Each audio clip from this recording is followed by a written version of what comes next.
Kisanduku cha giza.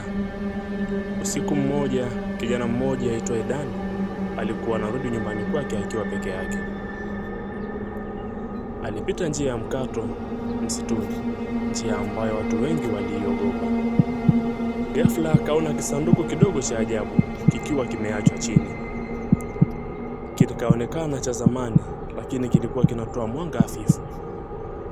Dani akasimama, akajiuliza, hiki ni nini? Na ni kwa nini kiko hapa? Akakichukua. Kilikuwa na maandishi juu yake, usifungue. Lakini tamaa ikamshinda, akafungua. Ndani kulikuwa na kioo kidogo. Akajitazama. Mwanzoni hakukuwa na kitu cha ajabu, lakini ghafla uso wake ukaanza kubadilika. Macho yake yakawa meusi kabisa, na nyuma yake kwenye kioo kulikuwa na kitu kimesimama, kitu ambacho hakikuwepo nyuma yake kwa kweli. Akashtuka, akageuka haraka, hakuna mtu. Lakini aliporudi kuangalia kwenye kioo, kile kitu kilikuwa karibu zaidi. Kilikuwa kinatabasamu.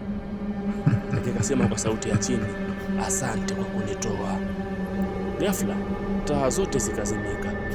Kesho yake wananchi walipita njia ile ile, wakakuta kile kisanduku tena kikiwa pale pale, lakini safari hii kilikuwa na maandishi mapya, usiangalie ndani.